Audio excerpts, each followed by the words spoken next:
Hello, welcome to Oxford Heirlooms. In this video, we're going to be creating the pleats on the front bottom of the bubble.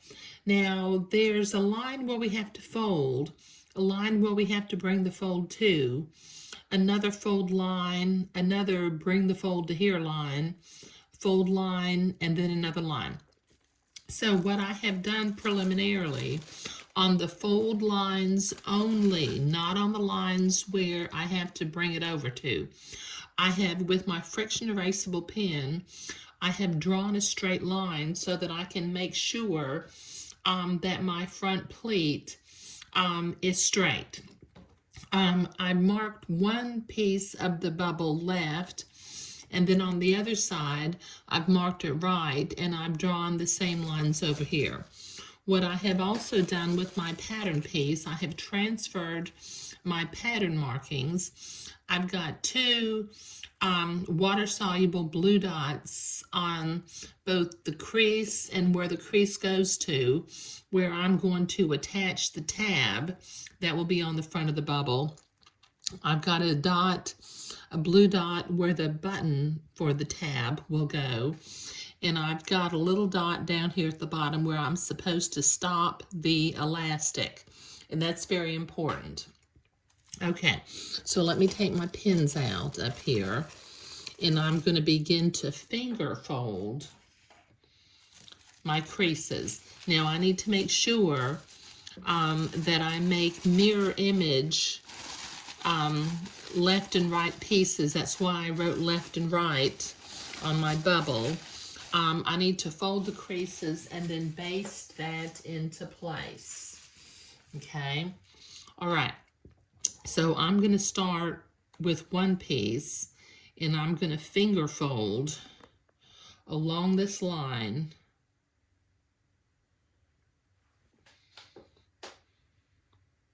Now you have to be careful with these friction erasable pens because even though they do disappear, they make a shadow. But I have success when I only have my shadow on a crease because it's kind of a whitish kind of a shadow left over from the ink. But it won't show if it's on a crease. But since I have a line where I have to match up my fold, if I drew a friction erasable line there, that would show, and I don't want that to show. So I'm just doing this gently. Okay, let me move my other pattern piece out of the way for just a minute. Okay, now this crease has to go to the first mark that I've made right over here.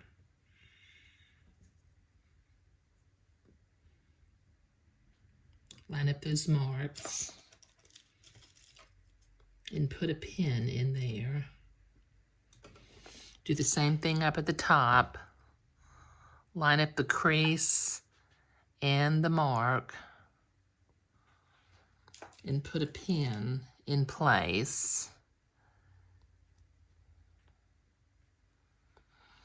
Okay, now I'm going to eyeball, you see I've got two blue dots where the tab is going to have to be sewn in.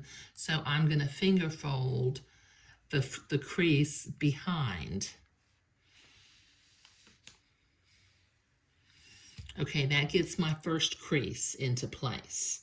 Okay, I'm going to repeat this with the next crease. Just finger fold it along the line.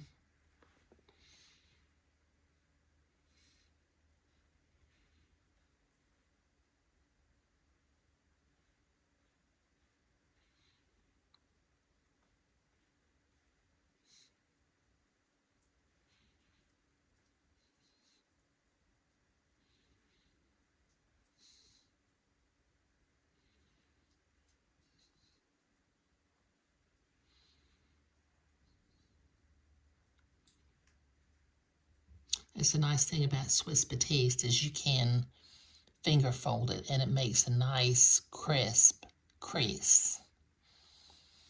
Okay, now I'm going to gently fold it to where it matches up with the next dot and put a pin in,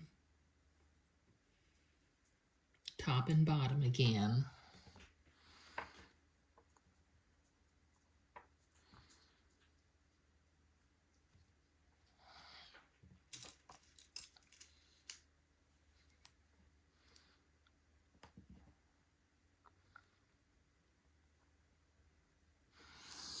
Okay, and then making sure that my crease lines up with the first crease, my underneath crease. I'm going to finger fold that crease underneath.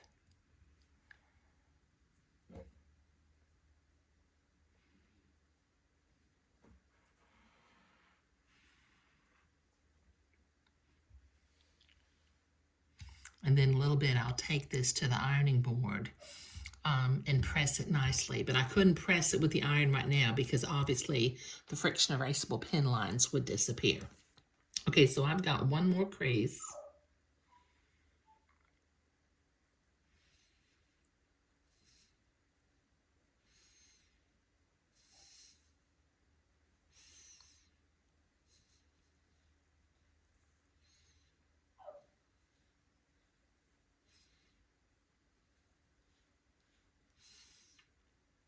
Just kind of go slow on this because, you know, if your creases are not nice and straight, it's going to show on the front of the garment.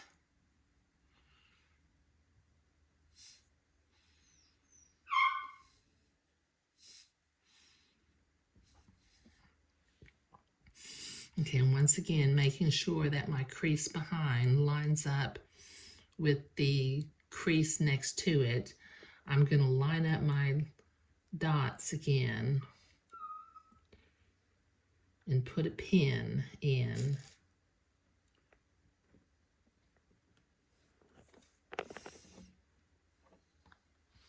Top and bottom pins once again.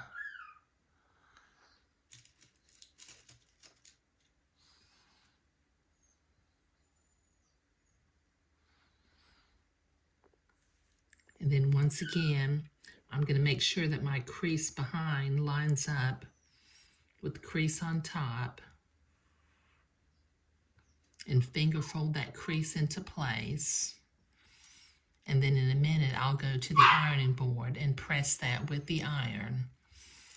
But, you know, that's why I like working with Swiss Batiste, because you can finger fold. Okay, now before I go to the ironing board, I'm going to run some basting stitches on these pleats to keep them into place. But I've got to, my machine doesn't have any thread in it right now because I was using my blue thread to make buttonholes. But while I'm off camera, I'm going to sew my basting threads along the bottom, and I'm going to go to the ironing board and press my pleats. Okay, I've got my basting thread sewn at the top and bottom of the pleats, about 1/8 of an inch away from the edge of the fabric. I've been to the ironing board, and my pleats are now nice and crisp since they've been ironed and, you know, after I had finger folded them. Now it's time for me to create a tiny little French seam along the front middle of the garment, like I did on the back of the garment. So I have carefully pinned the wrong sides together.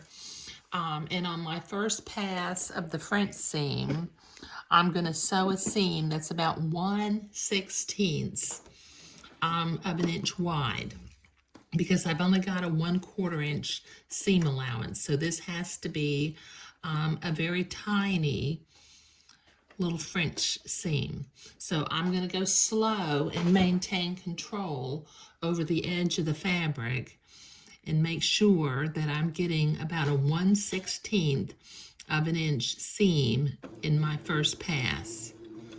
So, and I got to go around this little curve, so I'm going slow, taking my pins out as I come to them.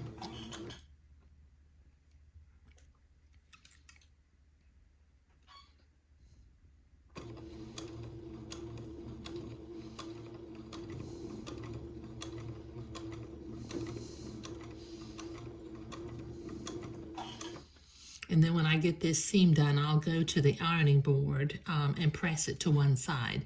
Since this fabric hasn't been handled very much yet, I don't feel that there's a need to trim away any little fuzzies right now because it's looking pretty clean.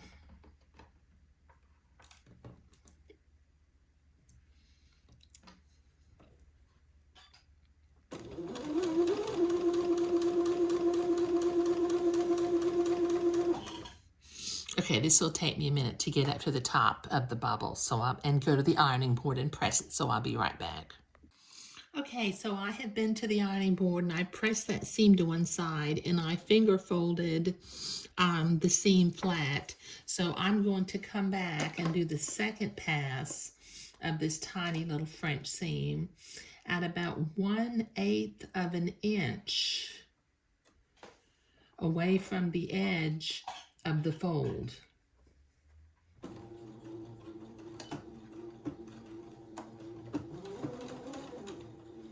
Just being careful to catch the full layer of my seam because I can see it through the batiste. We just want a tiny little seam. Let me see if I can zoom in over here.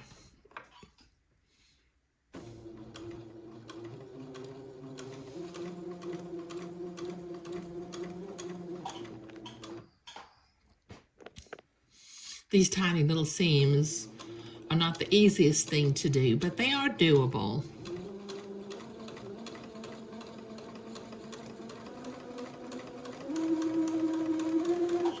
Go a little bit faster when I get to a straightaway.